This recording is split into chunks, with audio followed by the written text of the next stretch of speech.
All right, welcome to StokeMeter.com, Stoke TV. I am Kyle Schmidt, head coach at the Wakeboard Camp, founder of LearnWake.com, creator of the book, DVD, Wake Instructional Series, and I'm here to do another instructional episode of Stoke TV, or on Stoke TV. So any questions that you guys have involving wake instruction, I'm going to do my best to try to help you figure out your problems and progress.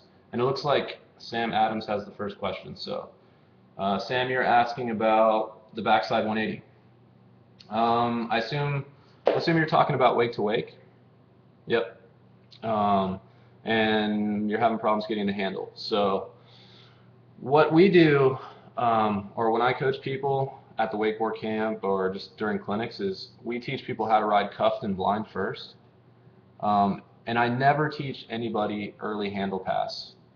So basically what I mean is I never teach someone to pass the handle during the middle of the trick while they're in the air. I always tell them to try to hit the water blind, and then you have a couple options. You can get into the cuff position. Basically cuffed is when you're riding with two hands behind your back like this. I don't know if you can see me.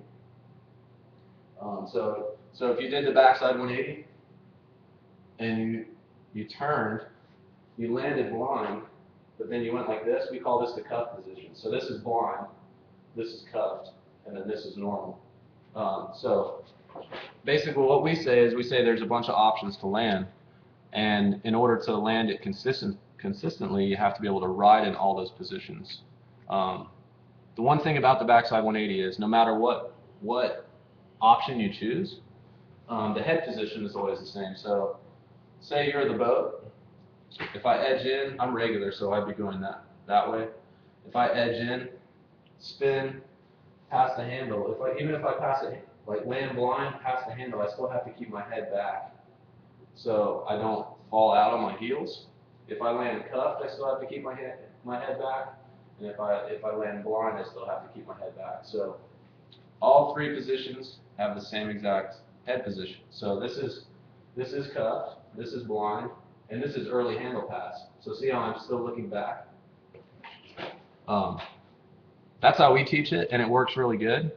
And before we even let people try to do the early handle pass, we make them do, the cuffed riding position, actually edge around and stuff like that. Helps a ton. So I hope that kind of answers your question as far as, not getting the handle. You shouldn't really pass the handle in the air when you're learning. You should actually land blind, like hit the water blind and then immediately pass it, but still keep your head at your back shoulder so you're looking away from the boat. Let's see. Gidgy. You probably taught more people than any other person in the world. I don't know. There's a lot of teachers out there. I mean, I've been in it a long time and I've taught a lot of people, but there's a lot of wake coaches. So,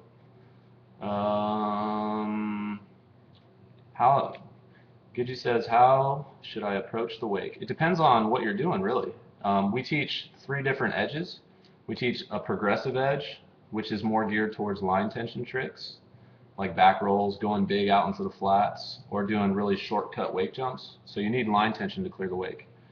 We also teach what's called an ollie edge. And an ollie edge, basically you edge out, you flatten off, and then you just you get into position, but you let the boat swing you back in. So it's very little line tension, and that's ideal for taking tricks really high up in the air, doing your grabs, and doing spins because the line tension's low. We also teach a trip flip edge.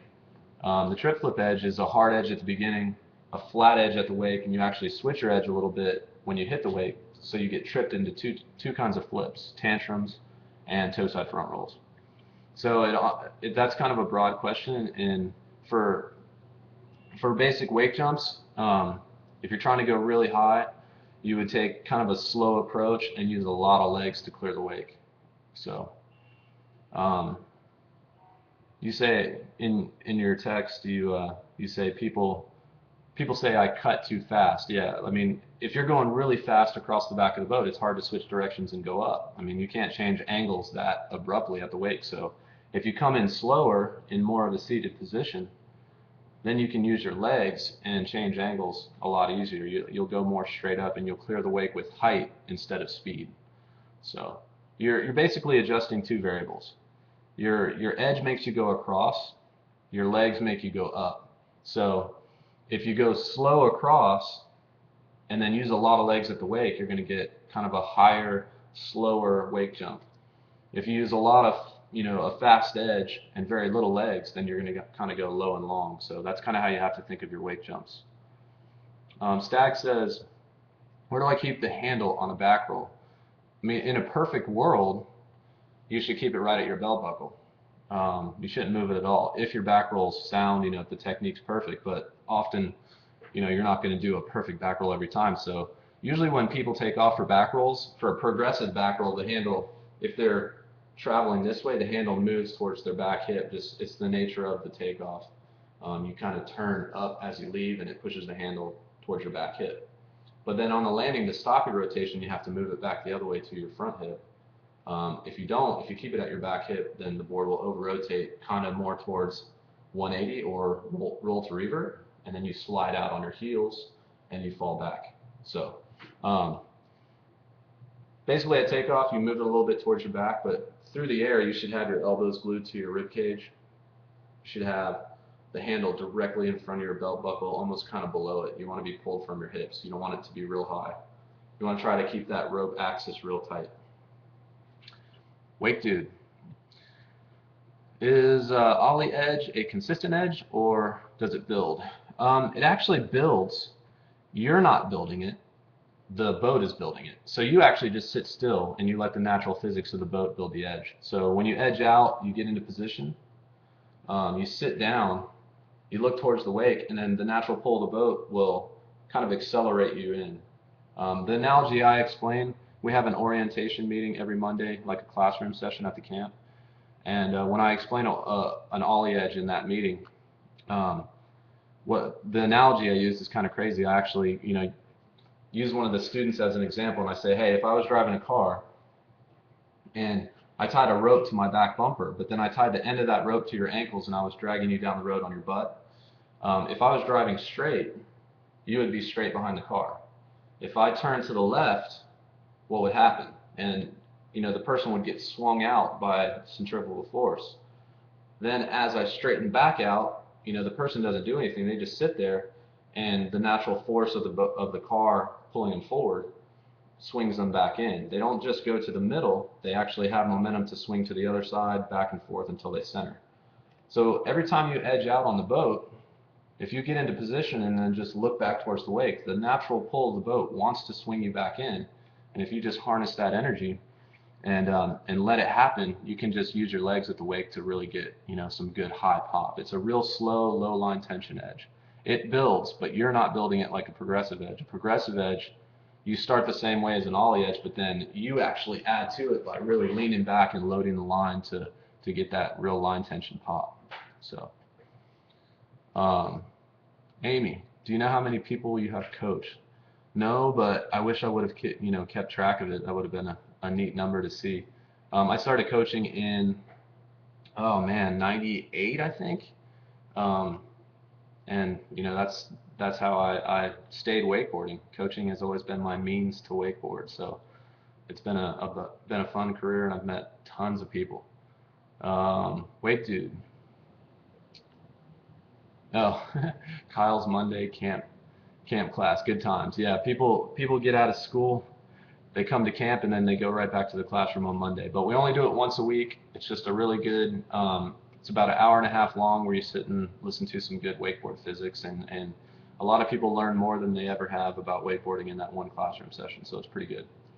Maurice says, I'm starting to go for a tantrum. The cut into the wake is okay, but I always flatten out too soon. Let's see. Then I try to stand tall with no momentum. What should I do to overcome that? Yeah, I mean, you have to let off, but it's a perfect combination of keeping enough speed. What I like to say is another good way to explain it is, when you edge, you're on a scale of 0 to 10.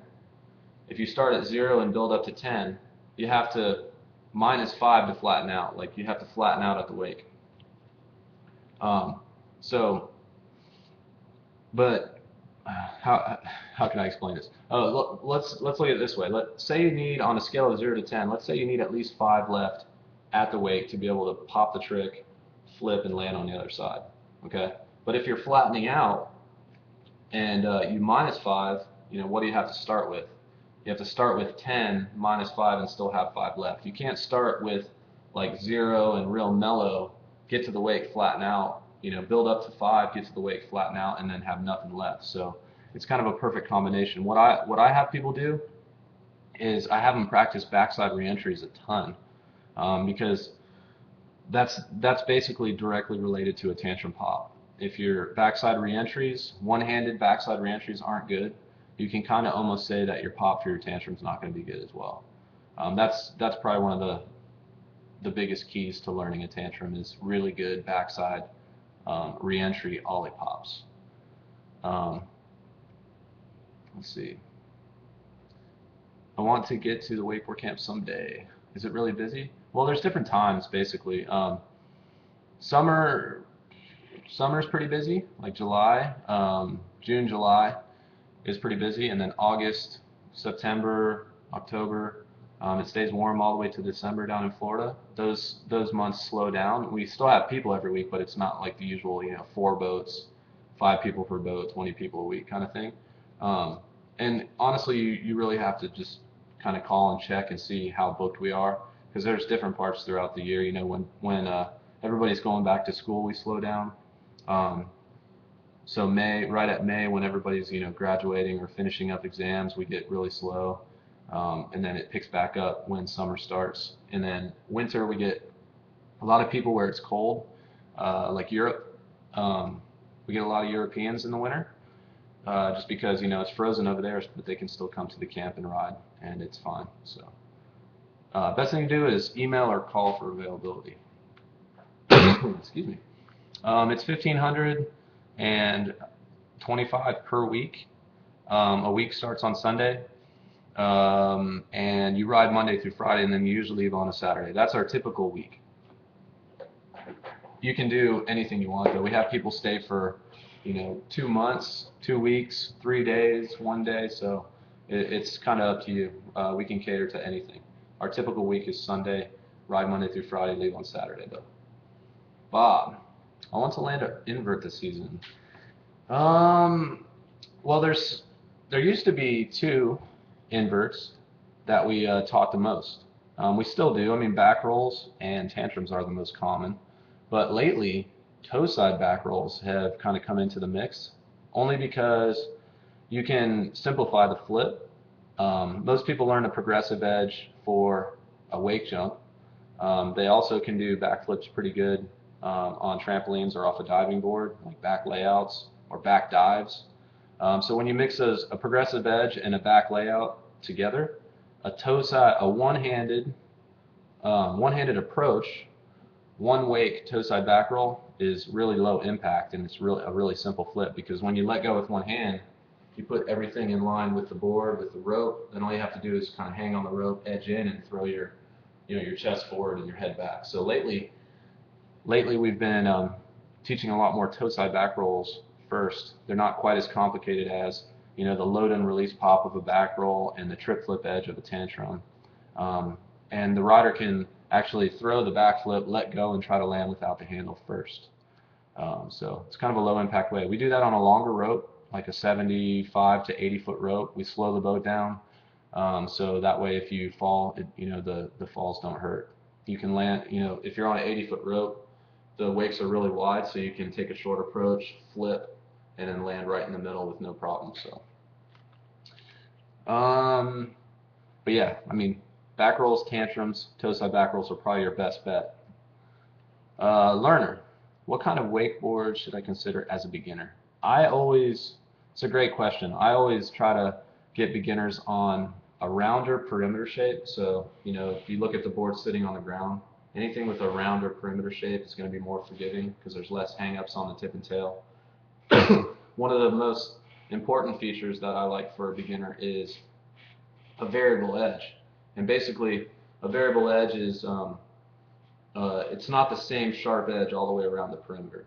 it's round through the middle on the heel side and toe side. So if I'm gonna put my feet up, so from about here to here, the edge of the board is round, but then as you get out to the tip and tail, it sharpens up. So you can, if you make mistakes on tricks, if you slide sideways, you don't catch your edges bad. And when you're a beginner to intermediate rider, you use a lot of sliding drills to learn tricks. So if you have a sharp edge all the way around, then you catch your edge a lot more, and it just kind of holds you back a little bit. So round perimeter shape, variable edge, continuous rocker, so the board's not super slow. Continuous is, even if it's got the same as a 3-stage, it tends to be faster. So those three characteristics are pretty important into buying a board as a beginner. Sam Adams. Another question about an ollie edge. How do you get enough air to do air tricks? I assume you're referring to, well, you don't use the ollie edge for air tricks. So if you're talking about like an air heel side back roll, where like they do on the cable with no wake, you don't actually use an ollie edge for that. You use a progressive edge, like a load and release technique where you load hard back, release forward into the flip. So that's more line tension. You say air tricks, so I assume you're talking about that. If you're just talking about, grabs and spins and stuff like that, yeah. Like Wake Dude just said, ollie edge is for spinning, progressive edge is for air tricks. Sam Adams again says, how do I do reentries? Reentries are basically, if you've ever seen like a pro ride, pros do them all the time. They do them to kind of warm up and just to have fun popping off the wake. Basically what they do is they sit at the bottom, usually one hand on the handle, and then they kind of drift up to the top of the wake. And once they get to the top, they switch directions, and then they ollie back down to the bottom. So, I mean, it's essentially just a big ollie pop, and when you ollie, you bounce down on the tail. So basically, you're just going up to the top, and then you're ollieing back down to the bottom. The reason they call them frontside or backside reentries is because of the way you're facing. So if your chest is facing the wake, that's a frontside reentry. If your back is facing the wake, if the wake's behind you, then that's a backside reentry. So they're just essentially an ollie pop from the top to the bottom. Sam Adams, again, man, you're a maniac. Oh, and can you do tumble turns? I can, yeah, I've done a tumble turn or two. I don't do them that often. Not my favorite trick to do, but yeah, I've done them before. Yo, Dallas just landed an S-spin in competition. I know, that's amazing. The girls are progressing a lot. Like Amber Wing, she rides for the wakeboard camp. She just landed the first woman to land a heel side, front side 720, and she did it wake to wake, which is amazing. She's the first girl to land, both 720s, toe side and heel side. So that's pretty cool. But the S-bend, that's a very aggressive move, and yeah, props to Dallas for learning it. She actually spent a lot of time on the System 2 cable, which is the portable cable by Sysatec, and they kind of show the progression on the wake place, and it's pretty cool how she went about it. System 2 is actually a really good learning tool. So, Yo says, at what speed should I start my first tantrum? I would try it one wake at slower speed, on a longer rope. That way you can, pop the trick, land right in the middle, and even let go if you need to. There's no sense in, going full speed and trying it, 2-wake and landing on the other side of the wake and possibly hurting your ankles. One of the most common things for people to do, or riders to do, is to under-rotate tantrums, and that crushes your ankles.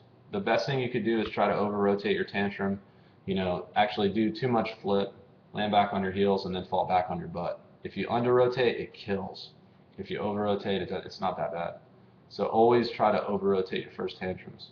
But what I would do is, lengthen the rope out, slow the boat down a little slower than normal, and then just try it one wake. Try to just pop super high and land straight in the middle, and then let go maybe on your first time. First couple times, if you can land without the rope, then you'll just kind of build the courage to keep the rope in your hands and ride away with one hand. We also teach people to do that with I call them dumpers. It's basically when the driver does a quarter turn, and you time it with the rider coming in, and it basically stands the wake up, and it gives them a little extra kick straight up, and it trips them harder too, so it helps them get around. Basically, people ask, how do you time those?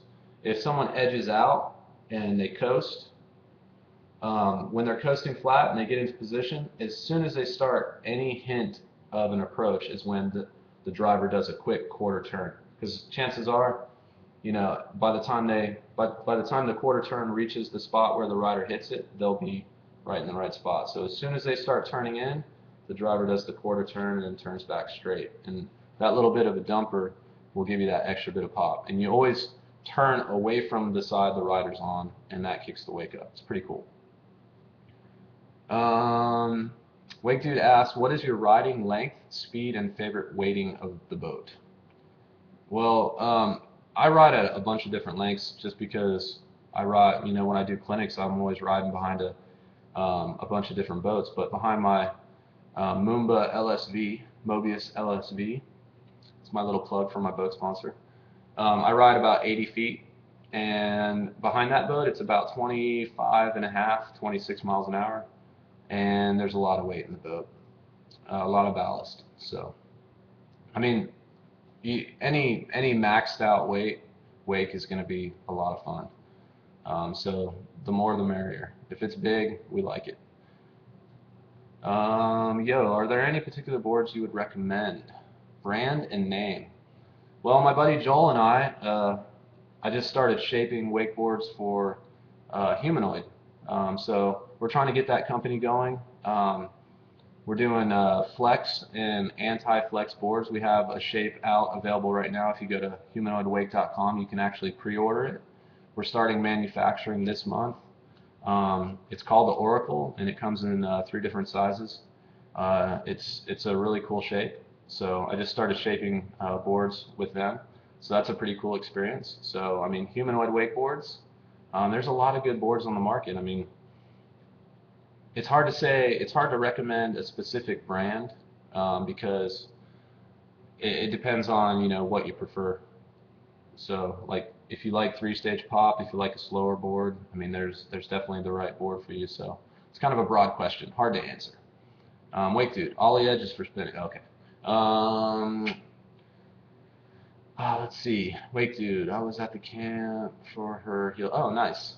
Nice. So you saw Amber's Hillside 7. That's pretty cool. Joe Pearson, logging on from Huntington Beach. Nice. California. Aloha. I thought that was Hawaii. No, I'm just playing. David, what is the System 2 and where can I try it out? The Projects has a couple of them. System 2 is basically a portable cable, like cable parks like OWC, the Orlando Water Sports Complex. That's a huge cable system that goes in a circle. This is a linear cable, so to speak. It basically only goes back and forth. So you go down, you turn around, you come back, turn around, come back. And it's just a smaller, cheaper cable system that you can put up on a small lake. I think you can Google Sysatec or System 2 wakeboard cable, and it'll come up on Google, and you can check it out there. Or just go to the Wake Place. They have a lot of videos on that website as well. Wake Dude, I rode behind your boat with Kason when we were. Oh, nice. So you tried out my boat. Sweet. I call her Red Gina. She's Reuben Red from head to toe. So Red Gina, get it? Red Gina. So a girl's name is a good name for a boat. So that's what you got, and I like her. Maurice, tell us more about Humanoid. That is that's cool to hear you're doing boards. Yeah, it's going to be a slow road, starting a wakeboard brand, but hopefully we can, make a little dent in the industry and make some cool shapes and give everybody some good product. I've had a lot of, I did R&D with Liquid Force for many years, giving them feedback, helping them fix their product. I helped them design the FAST system a long time ago, which was the kind of the teeth and teeth, the plate that kind of swiveled around the teeth was kind of a revolutionary plate, kind of changed the direction of where bindings were going. So I've always had kind of a good time inventing and coming up with new ideas, and I've got a lot of ideas kind of just stashed in my head, and I'm going to be able to dump them out at Humanoid with Joel. So I'm pretty excited about that, and we're excited about the boards. The boards we're making are the sandwich construction, like snowboards, but we're doing some different stuff with some exotic materials that really make them durable, and I think the public will be really happy with them. And we're not just doing flex boards, we're doing what we call anti-flex. They're the same construction, but we're making them stiff, just like a normal wakeboard, just so there's a lot of people out there that like stiff boards and a lot that like flex boards. So it's going to be pretty cool. We got great artists, and the graphics look sick, so pretty excited about that. Let's see.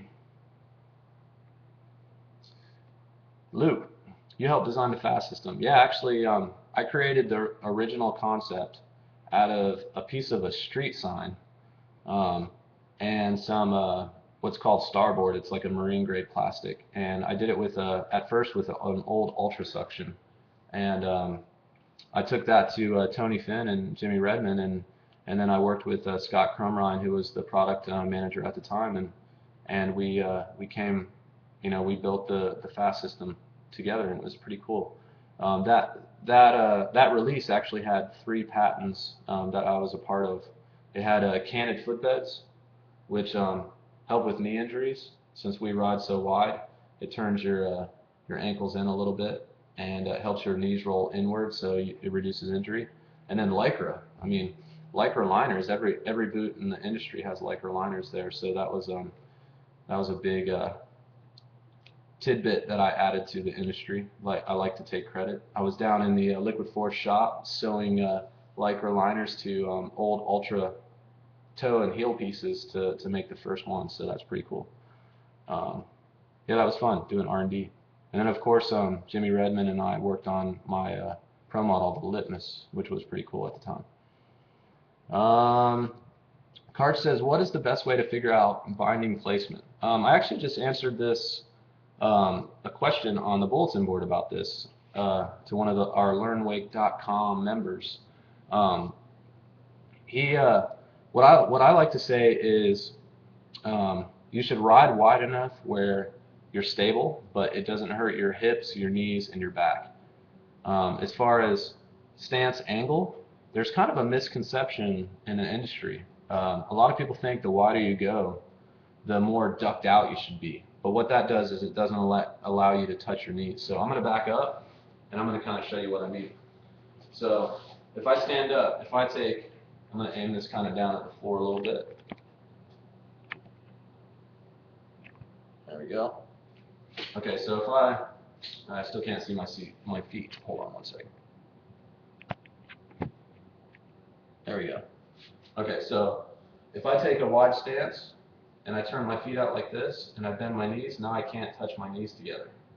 It puts a lot of stress right here on the inside of my knees, and that's kind of how people, if you fall this way with your ankle turned out like that, that's how you blow your knee out. Okay. So if I ride wide, I actually have to turn my feet in a little bit more straighter. So now if I bend my knees, now I can touch my knees together. So see how that kind of works? It takes the stress off the inside of your knees. So if I fall this way, my knee can roll inward like that, and then I reduce knee injuries. So the wider you go, the more you have to turn your bindings straighter, like straighter towards 0 degrees. Not 0 degrees, but just not super ducked out like this. So just to kind of reflect on that. So if I ride wide, most people think you're supposed to be like this, but then I can't touch my knees together. I can't even come close to touching them together. If I turn my feet straight, now I can actually touch my knees together if I bend my knees. So it allows me to roll my knee in without blowing out my knee. So if I'm like this, I can really blow my MCL out and my ACL out because it puts a lot of stress and it just buckles that way. So, and I'm going to fix the camera real quick. There we go. So, I mean, honestly, it really depends on the body type. If you're bow-legged, chances are you're probably gonna have a straighter stance. If you're knock-kneed, not bow-legged is when your legs kind of round out like this. So if you put your feet together, I can't see how I can't touch my knees together. I'm bow-legged. But other people, they can touch their knees together just by standing straight, and that's called knock-kneed. Um, so if someone's bow-legged, chances are they're probably going to have a little bit more of a straighter angle. If someone's knock-kneed, chances are they're going to be ducked out more. And it's honestly depending on the body type. You have to kind of look at your feet, how you normally stand, look at your leg type, and then set your bindings up accordingly. So, but what I like to do is a good starting point is usually one hole in from the furthest inserts out. So not all the way out, but one hole in, and then about 9 to 12 degrees ducked is a good starting point. And you want a symmetrical stance. You don't want to be like turned straight and then turn weird in the front, because then your switch will be messed up. So you should be like 9 and 9 or 12 and 12, and then from there you just do what's best and more comfortable for you, like what feels comfortable. So it's kind of a trial and error thing, but that's a good starting point. One hole in, 9 to 12 degrees ducked. Let's see, what's the next question?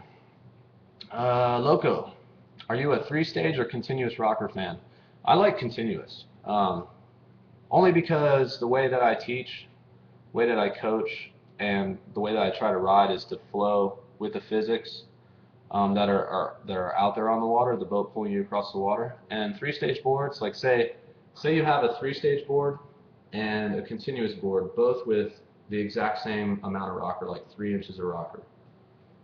So if the continuous has 3 and the three-stage has 3, the three-stage is going to be slower.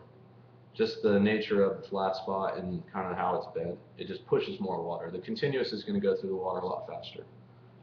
That's just how it works.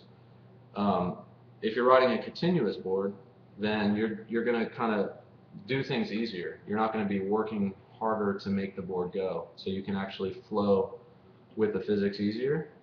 It's kind of vague. It sounds a little bit, nerdy and technical, I think, but if I edge out on a continuous board, flatten out, and then let the boat swing me in, I don't have to work as hard and add as much edge to make myself accelerate towards the wake.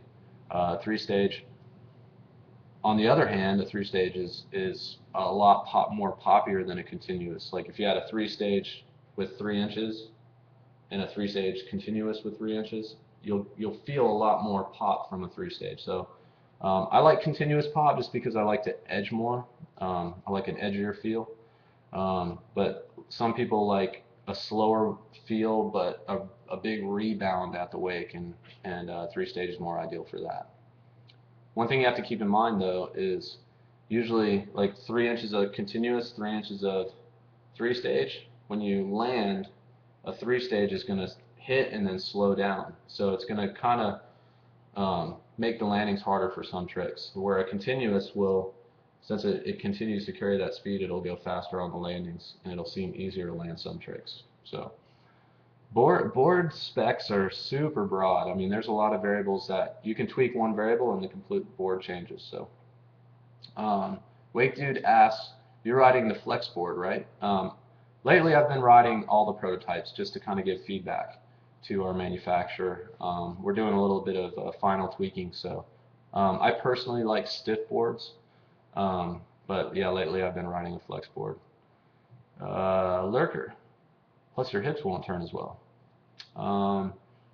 That's a little, I'm not sure what you're asking or saying on that one, so I'm going to let you elaborate a little bit on that one, Lurker. Loco, this show is awesome. Yes, it is. Thank you. Would you have had an idea about binding placement? We talked about that a little bit. So I'm going to skip that one for now. We might come back to it a little bit, but we just talked about that. Thanks for the valuable. Oh, I guess you saw that, Loco. Never mind. Sorry about that. Damn, you're either wearing flippers or you got some big feet. I have the narrowest. My feet are like putters, and I think it's the webcam. It's like my feet are like golf putters. Like you can. Here, check this out.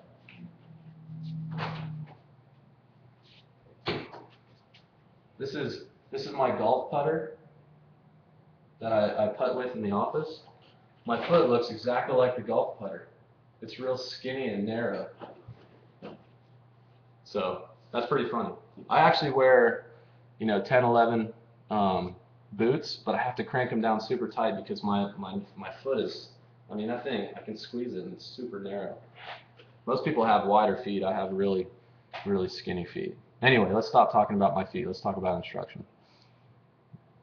Loco, on the fast system, what degree did you ride on them? I rode, they were three degree increments. I rode 9 most of the time. 9's a good starting point. 9 or 12, just like you said right there. Karch, do you recommend no center fin or center fin? I think boards work better with no center fin. Old school is center fin only. Nowadays it's a quad fin setup. So either molded fins, but out towards the sides, 2 on each end, creates kind of a pull push. It leverages the board better as you edge. Plus, when you're riding flat, you can slide them out better, so it gives you more of a snowboard feel. So I like no center fin and just quad fins. And one of the big reasons why a lot of manufacturers put holes and a center fin on the board is just so you still have the adjustability for different levels of riding. If a beginner gets a hold of a quad fin board that only has real small molded fins on the outside, chances are it might, on the shelf, it might seem, if it didn't have a center fin, it might seem like, hey, that looks a little too loose, and I don't want to buy that board. So you have to still give them the adjustability. So that way, if the board does feel loose, they can put another fin in the middle, or a bigger fin, or just have that adjustability. So you're not limiting your market, and that's why a lot of manufacturers, I think, do that. So, Wake Dude, I'm gonna buy one of your boards for next year. Sweet, that's awesome. Thanks for doing that. Joe Pearson, I just tried a blind wake to wake 180, so backside 180. Seems easier to take it to 3. Yeah, your natural tendency is to open up your shoulders and turn your head back towards the boat, so that's going to pull your upper body around. In order to land a backside 180, you have to spin, but then, oh, my webcam's not high enough. Let me tilt this up. So say you're in the boat. If I spin and I land, it feels weird to ride with your head looking back. So that's why a lot of people don't like landing backside 180s. A lot of people have the tendency or the natural instinct to look back towards the boat, even if they're just trying a 180, and that's what kind of brings them around to 3. So it kind of makes sense why you think it's easier to land a 3 rather than a 180, and it's just because of the awkward feeling to keep your head looking away from the boat as you land. And that's kind of why we teach, we talked about this earlier, but that's kind of why we teach the cuffed and the blind riding positions. I take my students and I have them just out in the flats carve around in the cuff position with their head looking away from the boat, so they gain a better feeling of edging toe side and heel side while looking away from the boat instead of towards the boat. So if you work on that, go out to the side of the boat where you would normally land the backside 180, get in the cuff position, and then actually learn to carve back and forth with your head looking away from the boat. My theory is if you can't ride like that, you can't land like that. So spend some time working on that, and you should be fine. Would you recommend riding the cable to get better behind the boat? I think loading the line, we call them load and release tricks, learning how to handle line tension, all that stuff. I think that's one of the best things to understand about wakeboarding. If you don't understand how to catapult yourself using just line tension, then you don't really understand how to utilize the wake to its fullest potential. So like when you see someone do an air trick, like they do an air back roll. If you can do an air back roll, imagine what happens when you put the energy of the wake underneath you to enhance that pop. So the cable is good. It can create some bad habits behind the boat. Cable riders, back in the day, they used to have like really stiff front legs just because you're always loading the line and you need a stiff position to get really good leverage on the rope. Nowadays, they're starting to kind of manipulate their position so the crossover isn't as hard, but back in the day, they used to have really straight front legs. So when they got behind the boat, they would load the line with that stiff front leg and they would blow straight through the wake. They would just miss the smooth up transition of the wake. So the transition was a lot harder back then, but nowadays, riders like Nick Davies and Tom Fucci and all those guys, I mean, they're transitioning back and forth way better than people did back in the day, just because they spend a lot of time on both, and the tricks have progressed so much more. So I think it's good. I think the cable is a great place to learn air railies and back rolls, and that way when you come to the boat, you have a better idea of how they work. So yes, I recommend the cable. Wake Dude, on your humanoid website, I'm on the Oracle and it says feel 4. What does that mean? Man, that's a good question. Let me check.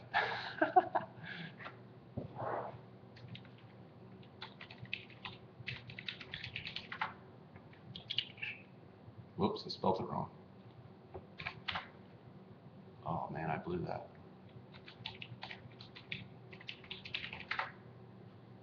There we go. I'm going to come back to that in just a second.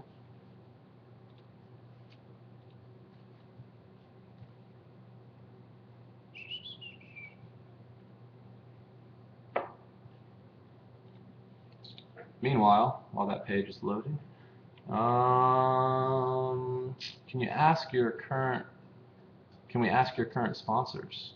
UGP, Underground Products Clothing, Arnett Sunglasses. I'm actually the wake team manager for Arnett. And then Moomba Boats, Performance Scan Surf, the Wakeboard Camp, LearnWake.com, the book DVD. So those are my sponsors. I don't really jump around too much. I like to stay loyal, stick with the company for a long time. Let's see, what else? For really tall guys, what board size do you recommend? Bigger is better, definitely. And it's not necessarily just because of the width, or the length. It's because of the width. So if you take a 140 board and a 144, and you put them next to each other, the 144 is probably almost a quarter-inch wider, and that wider playing surface is what will float you higher in the water. But if you're really tall and light, you're going to need a longer board just so you're stable side to side. I mean, typically a 150-pound person would ride a 140 to a 138, 139, 137. But if you're 150, super skinny, but like 6'4", you would have to ride a 44 just because of your height. Only because you're going to have a wider base, and if you're riding a 140, the stance is about a ½ inch narrower than a 44, even if you ride all the way out. So you're going to have to ride a bigger board no matter what. Let's see. Is Charlie Patterson still with UGP? I don't think so. In fact, I know so. He's not. He actually exited the wakeboard market years ago. Started working for a company called Farmanex New Skin, and he's doing really well with that company. Charlie Patterson was the first professional rider that I ever rode with, and Charlie's a great guy. I still talk to him every once in a while, and he's doing really good. So he used to ride for UGP, and then when he exited the market, he kind of exited, or I guess all the sponsors went away as well. So, do you do private clinics? Yes, I definitely do private clinics. If you guys need information on that, just email us at info@learnwake.com.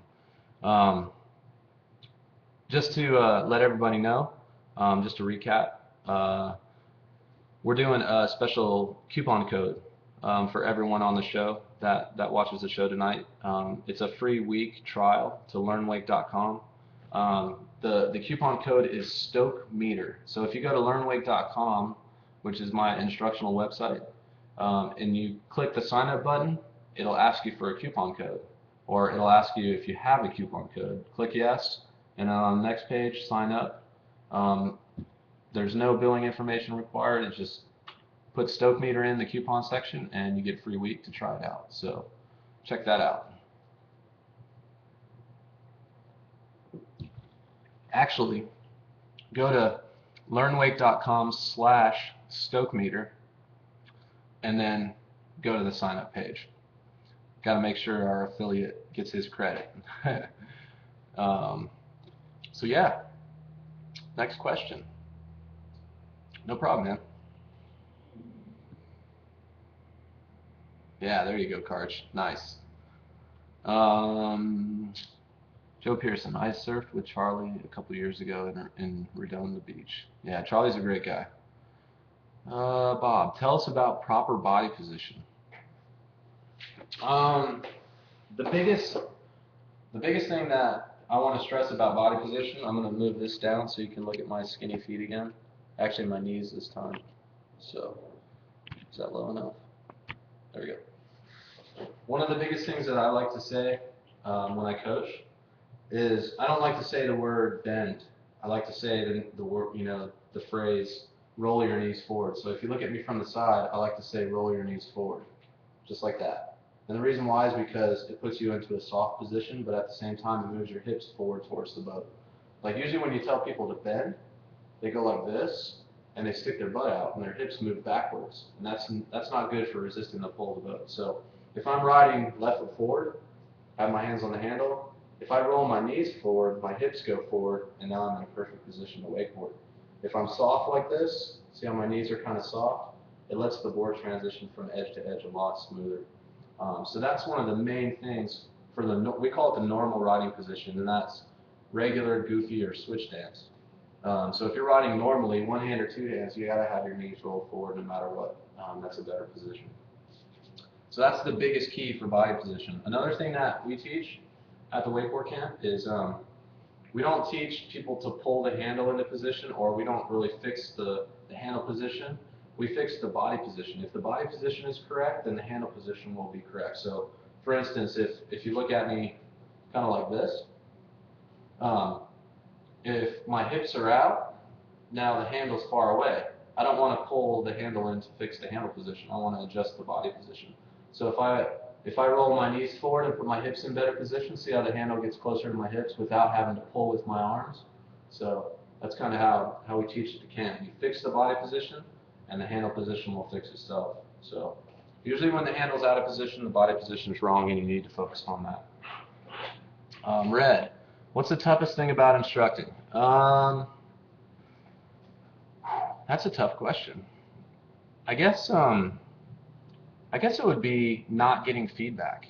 A lot of times we have riders that are in the water, and to really coach easily, the more feedback that you get from the person, the better. So someone who kind of just sits in the water, listens to you, but they don't really tell you how they're feeling or answer the questions with a lot of information, I think that makes coaching a little bit more difficult, because I don't know, the way that I coach is I coach a lot on the psychological part of wakeboarding, and I read a lot of body language. So if someone's just kind of sitting in the water, kind of stale, and you don't get any body language feedback, like facial expressions, stuff like that, that makes it really hard for me to understand if they're understanding. So I like to get a lot of feedback from the students, and that's why I ask a lot of like logic questions and questions to them in the water, like yes or no questions, to make them kind of think it through and give me feedback. So I'd say that's about the toughest thing. That and the sun, man.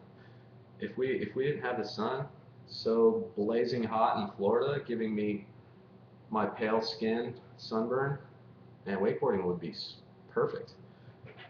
I guess I could, have a nice browner complexion, but unfortunately, I'm a German. My background is German, and I'm kind of a redheaded ginger, so not ideal for being in the sun all the time, unfortunately. So those are my two gripes about coaching. Otherwise, man, I mean, it's a great job, no complaints. The saying I tell people is I have more patience than a hospital. So it's hard to faze me when I'm out on the boat coaching people. Gary, seems that many pros were former gymnasts. Huh, really? I don't really know a lot of them that were former gymnasts. So maybe if you can, maybe type some that you know were, oh, Dallas Amber. Yeah, a lot of the girls. Yes, Dallas was a really good gymnast, so was Amber. But for the guys, not so much. Um, the thing is, now that you brought it up, the pros with like more of a gymnast body, where they're more arm strong, like kind of a littler lower body and arm strong, like kind of a gymnast upper body. The cool thing about that is they can manipulate their body with their arms. So it's really ideal. Since we have a rope in our hands and we're always trying to move ourselves around with our arms, if you're arm strong, kind of smaller lower body, you're going to be able to move around a lot better in the air. Wake dude, where are the tricks going with a blurred axis? Good or bad? So what I think you're talking about is kind of that in between axis. So let me kind of explain that a little bit so all the other viewers know exactly what I'm talking about or what we're talking about. There's off axis where you're tilted kind of back on a 45-degree angle, and you're spinning like more upside down, kind of like this. And then there's on axis where you're spinning like this. Nowadays, a lot of riders are spinning in between that. And the only reason they do that is because they have that much control. So I'm going to use my friend Ben Greenwood because he spins really good. Um, Ben learned both axes. He learned how, like say a toe side 5 for example. He could spin it perfectly on axis with the board closest to the boat, but then he could also spin it way off axis.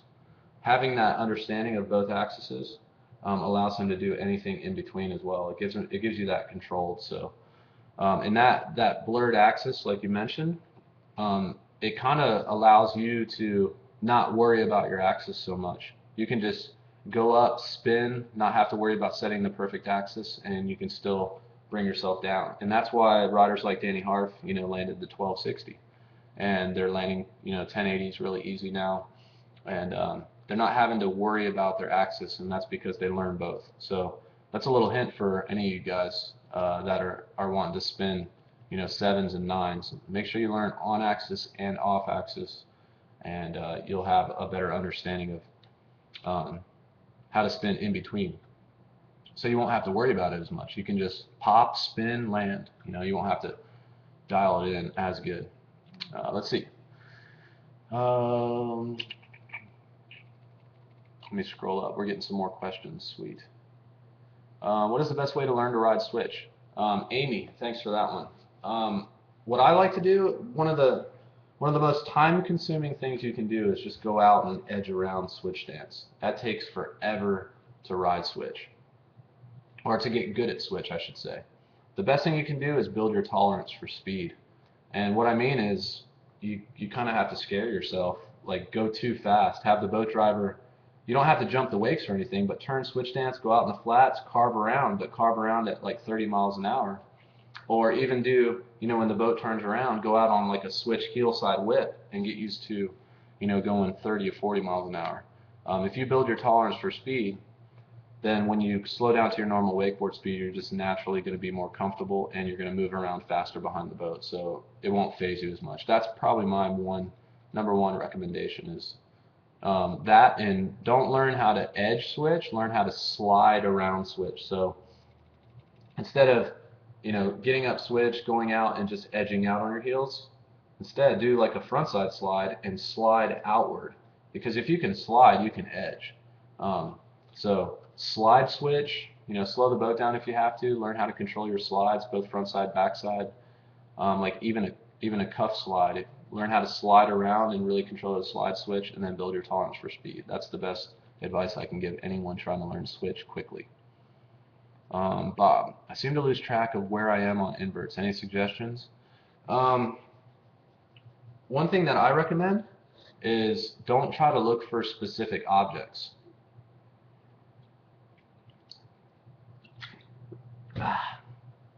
Don't try to look for specific objects. Try to find colors.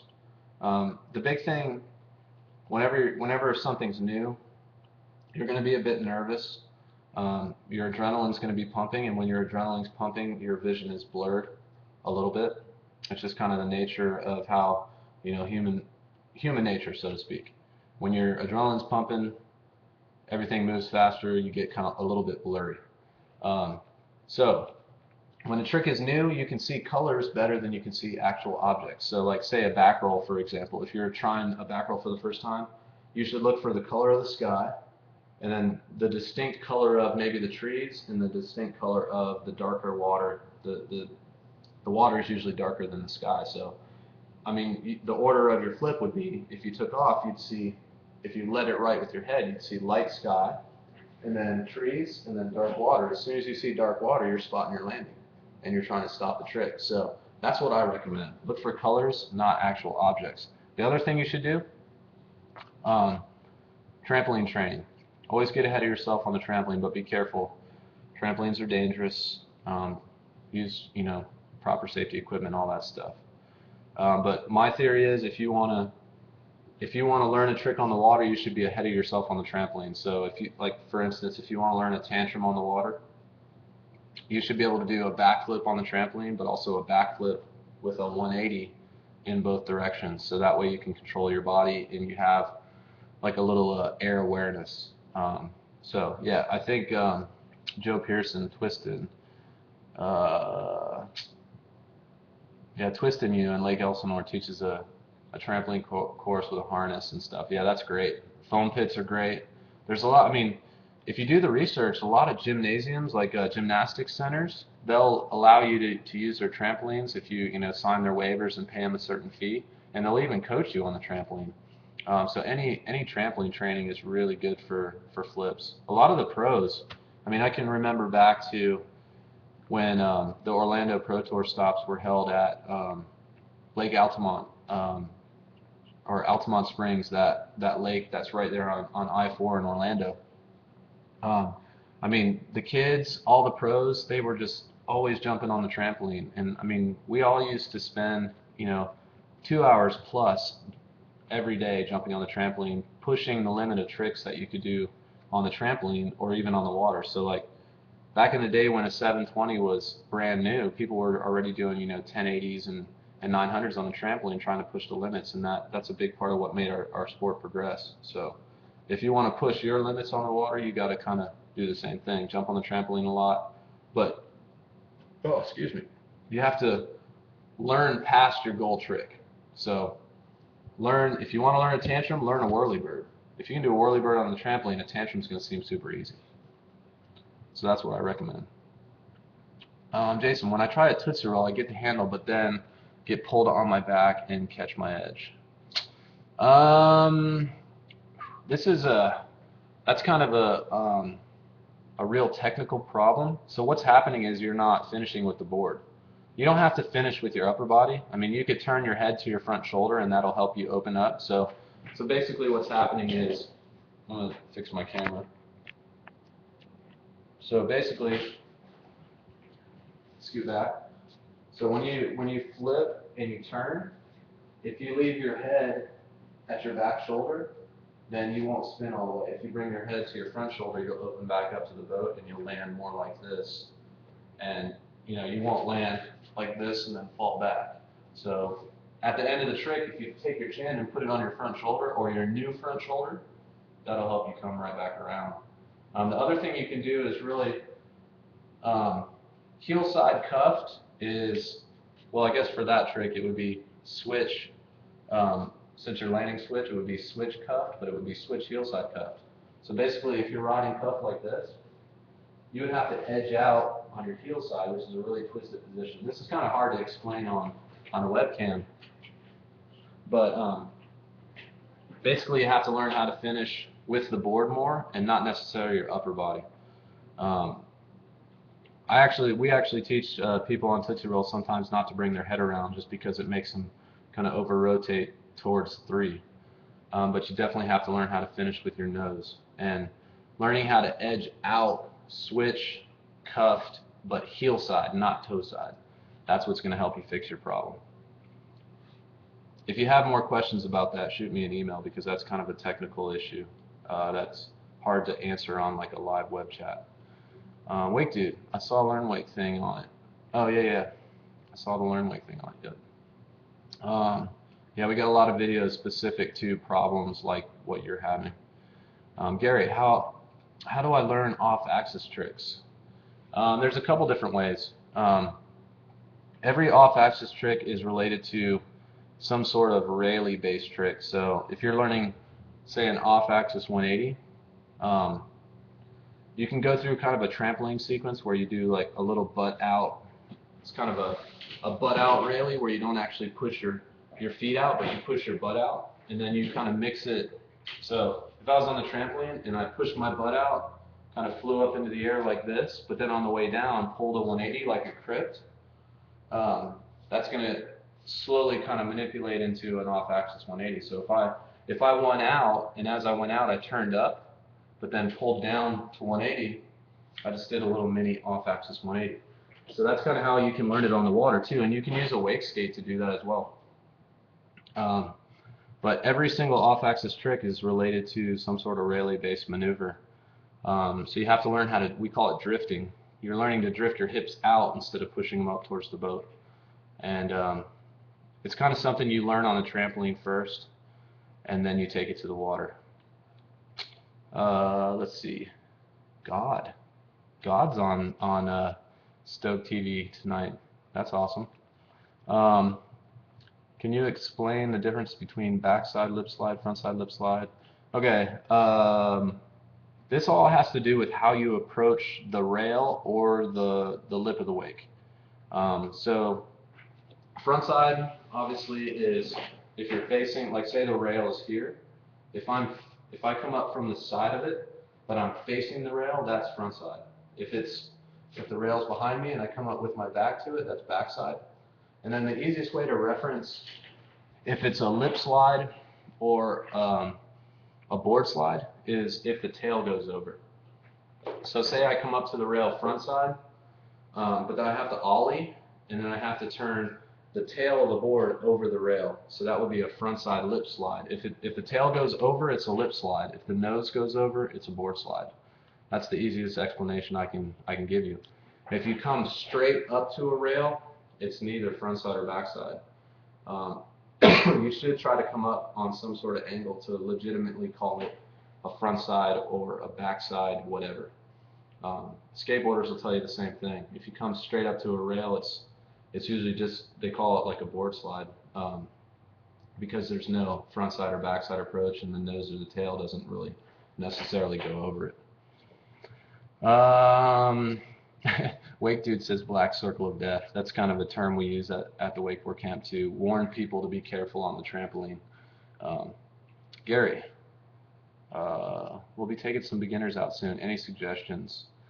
Slow boat speeds. We teach beginners at 13 to in between 13 and 15 miles per hour, and we teach them slides, like all the slides first, because what it does is, and we do it switch and regular as soon as possible because it gives them super good board control and really good body position.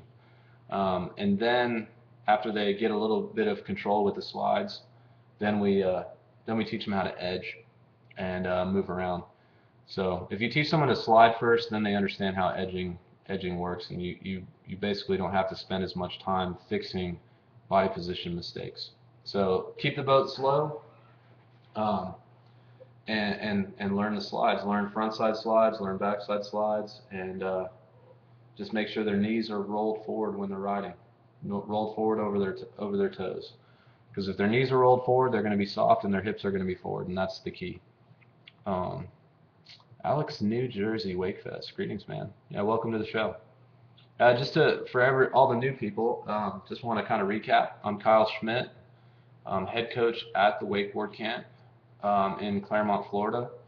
Founder of LearnWake.com, which is my instructional website. So if you guys haven't checked that out, check that out. We're doing a coupon code, especially for Stoke Meter.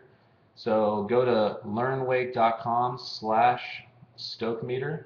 And then sign up and enter the coupon code StokeMeter, and you'll get a free week on the website to check it out, to see if you like it.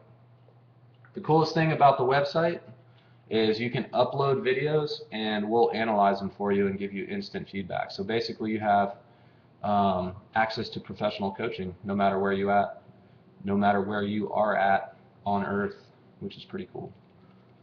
Let's see. Do you do any type of wake skate coaching? Yes. I actually had the privilege of making the book Wake Skate DVD series with one of the best wake skaters in history, Aaron Reed. And I learned so much about the process, and we had to create drills for the videos and stuff. So yeah, we do a lot of wake skate coaching at the camp, and there's a lot of the same breakdown, but more in respect to wake skating. So yes. Lori, speaking of railies, where should the handle be as you are drifting? Well, you should have your arms relaxed for one. When you're coming in, if your arms are like pulled in too close, then you don't really get as good of leverage to load the line and take the trick up. But as you come in, if your body position is proper, then the handle should be right in front of you. Like for a heel side railing, it should be low. Arms should be bent slightly, but relaxed so you can lay your shoulders back into the edge. And then as you stand tall off the top of the wake, your arms don't really like throw the handle out or do anything crazy. You just kind of push your hips out behind you, let the board out, and your arms lift up. So you lift the handle a little bit. Then when you want to get down, you don't really pull it in either. You actually push it down towards the water. That acts kind of like a hinging motion. So if you push straight down like that, see how my arms stay straight? If I do that, it pulls my hips towards the handle. So if I'm like this, it hinges me back down. I don't have to pull straight in. I just have to push the handle straight down towards the water.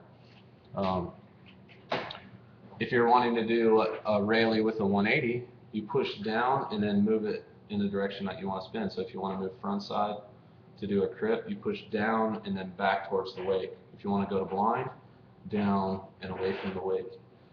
So it's a really simple handle movement. Nothing real complex. Yeah, I mean, you're talking about railies. Railies are one of the most dangerous tricks to learn in wakeboarding, just because if you don't get the board down soon enough, or if you don't get enough air to let it out and bring it back in. So we always at the camp we have like a mandatory sequence of things you have to do before you're allowed to try it on your wakeboard. Number one, you have to be able to do it really good on the trampoline. Number two, you have to be able to do it off of a wake skate.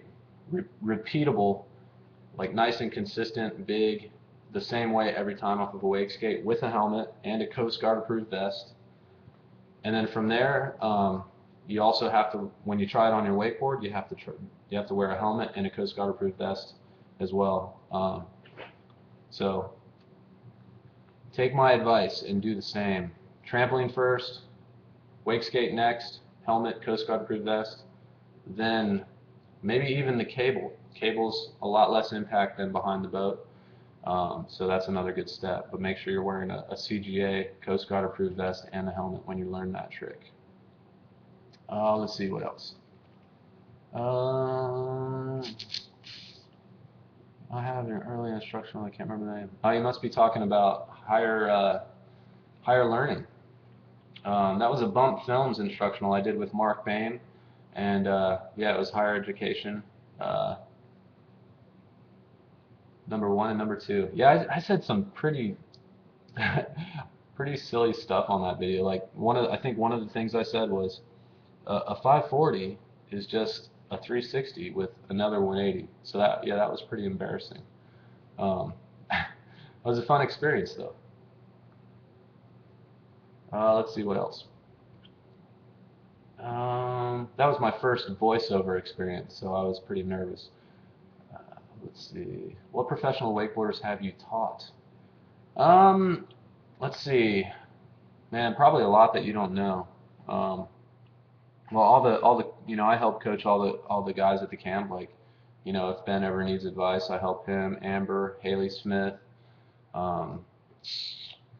I've taught Brandon Johnson. That's an old name. I used to help him out a little bit back in the day. Joel Cahill.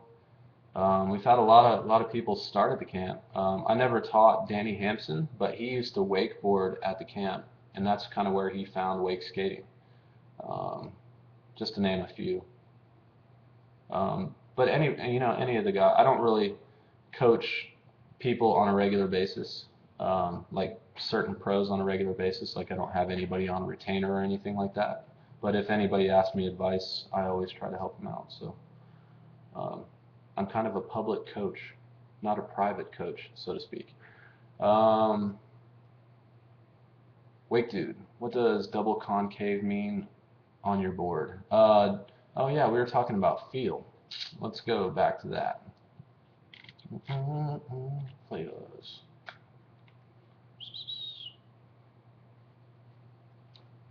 Feel, I mean, basically, feel is basically just kind of, I guess, an aggression level. Someone asked that earlier, and I said I would kind of try to figure out what that was. It's basically a way to describe an aggression level and kind of how it feels under your feet. It's not, I guess, what like a 10 would be super aggressive and erratic, and a 4 is kind of mellow and snowboardy. So a 4 of what? If you go to the humanoid wake, yeah, 4 of 10. Um, so yeah, that's what that means. Um, I guess we should probably put a little pop-up bubble on there to explain that, huh? Thanks for pointing that out, Wake dude. I'll get Joel on that right away. Double concave is if you flip the board over. Flex. Thanks, Chunk. Um, I sound like an idiot. I don't even know what my boards mean. I'm just the shaper. um, Double concave means if you flip the board over, it's got a like nose to tail. It's got two concaves. So basically, those concaves create lift. So it puts a spine down the middle, and then it creates lift. So anytime you have a concave on the bottom, that's going to create lift the board, make it feel faster. It's also, when it lands, it's going to push water aside and make the landing feel a lot softer. So double concave means there's two concaves right through the center of the board on the bottom. Anytime you have a flat spot, it gets kind of real sticky. So when the board lands, it kind of makes a smacking sound instead of a smoother landing. Anytime you put concaves and channels, you're going to move water around a lot more, and kind of pushes it out of the way, and you get a lifted ride and a smoother landing. They tend to be faster. Any concave board tends to be faster than any flat board. So.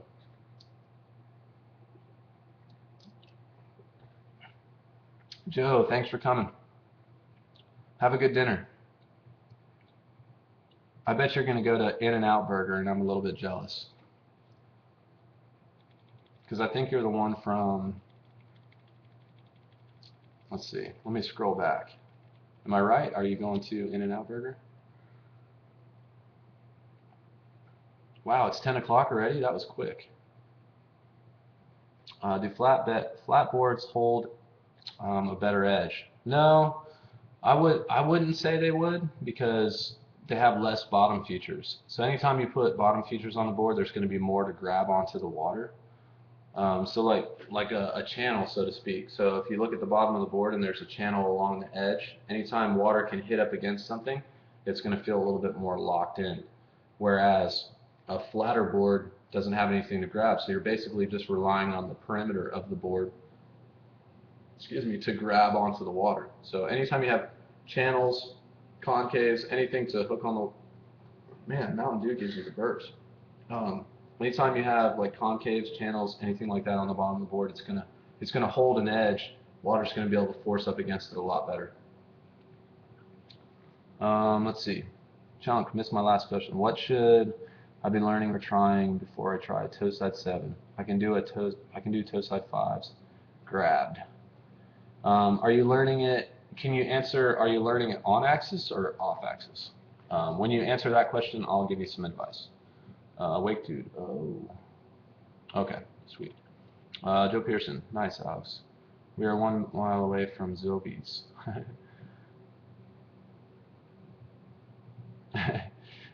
I'll be back, Maurice. Don't worry. Okay, Chunk. He said on axis. Well, if you're wanting to learn a toe side 7, I would learn how to land a switch, heel side, backside 180s, landing blind, really, really good. Do them often. Every time the boat pulls you out of the water, do a switch, heel side, backside 180, landing blind. When you land, ride blind for like 10 seconds, and do that every single time off the startup roller when the boat pulls you up. Just get really, really dialed on your switch, heel side, backside 180s, but landing blind. If you learn that and you get really comfortable with it, the end of that 7 is going to be cake. If you can't land blind, if you can't land that trick, that switch, heel side, backside 180, landing blind, you're going to struggle. Let's see what else. In the flats, well, we like to call it inside out. So if you start in the middle of the wake and then jump out of the wakes and land in the flats, learn it right there, because that's going to kind of have the same feeling and impact as what you'll feel when you do it wake to wake. But obviously, you know, like climbing the ladder, do inside out, learn that first, then do 1 wake, and then do 2 wake. Switch, heel side, backside 180s, landing blind. Let's see what else. Let's do a couple more and then we'll call it a show. Someone said that I should let go with 1 arm on a back roll. Is that true? That's kind of a quick fix to just kind of help pull you in the right position on the landing. You're definitely stronger with 2 hands, but a lot of times if you hold on with 2 hands, you'll have the handle in the wrong position, and then you'll land kind of sliding like in between 180 and normal, and then you'll land, hit, and then slide out. So letting go with 1 hand kind of puts you back in the right position and helps you land. You can, with 2 hands, you're stronger, but you can adjust your handle position to get to the same position that you would be with 1 hand. So, for instance, if I was coming down from a back roll and I let go with 1 hand, the handle would pull me into position like this. I can do the same thing as I come down just by moving the handle to the same position that I would be with 1 hand. So you basically have to just control the handle a little bit better. Push it towards your front, like away from the weights, more towards this side of your body, your front hip side of your body. And you know, 1 hand or 2 hand is fine, but you're stronger with 2 hands, so I recommend doing it with 2 hands. Let's see what else. I'm gonna try a tail grab to blind, but I keep getting slack before I spin. Any tips? Are you doing it toe side, wake dude? Are you doing it toe side or heel side? I assume you're doing it heel side. Sounds like you might be just pulling on your way up the wake. Try to leave the handle alone. Don't pull as you take off. And that habit might come from your normal wake jumps. Like a lot of people, when they ride up the wake, they pull as they go up the wake. So try to leave the handle alone, leave it still, push off the wake with just your legs, grab the tail, keep the handle kind of out and tight, and then, you know, pull to spin. You might be trying to keep it too close on the way up, and then when you pull, you can't pull because it's already in. So try coming in with your arms out a little bit further, and then as you go up and grab the board tail, your handle will be out further, and then you'll have all this to advance, and the rope should be a lot tighter. So. Larry, just about broke my rib on the dang thing. Also, is the back roll one? Yes. Well, I mean, every single trick in wakeboarding, if you want to get pop, you should stand tall. But maybe you're talking about on the approach. We recommend that riders use a taller edging position on the approach. So a taller edging position, it allows you to get more leverage. So basically, you're not like seated, you're like kind of tall from your shoulders to your knees. Your butt's, you know, back just a little bit, but you're loading the line by kind of arching your shoulders back. So I think that might be what you're talking about. Yeah, you should use a tall edging position to edge in on a back roll, so you load the line with good leverage. Let's see. Karch. Hey everybody, don't forget to tune in for Dallas Friday's show tomorrow night. That should be pretty awesome. Let's see what else. Oh, you're doing a toe side tail grab to blind? So you're doing a toe side backside 180. and you get a lot of slack. You actually want a lot of slack on that trick, so that's good that you're getting slack. I think maybe you just need to not rely on the rope so much when you land. Try keeping your head at your back shoulder when you land. I think that might help you out. Don't try to bring your head all the way back around towards the boat. Try to land with your head at your back shoulder if you're doing a toe side backside 180 with a tail grab. Let's see what else. One more question. How long do you ride before you try something new? Chunk asked that question. How long do you ride before you try something new? I mean, you can try something new every set. I mean, even the pros go back to, like, when they want to learn a new trick, they go back to more basic fundamentals. So I mean, there's always, wakeboarding's so broad and there's so many tricks, switch and regular, that every time you go out you could learn something new. So you don't have to ride very long to try something new. Every set you could try something. That's kind of a weird question. It's kind of broad. All right. I think that wraps us up for this episode of Stoke TV. Thanks everybody for coming, and we'll see you next month, I think. So, all right, this is Kyle Schmidt for the Wakeboard Camp, learnwake.com. If you guys want to check out learnwake.com, go to learnwake.com/stokemeter and then sign up and use the coupon code StokeMeter, and you'll get a free week. Thanks everyone for joining us. We'll see you next time.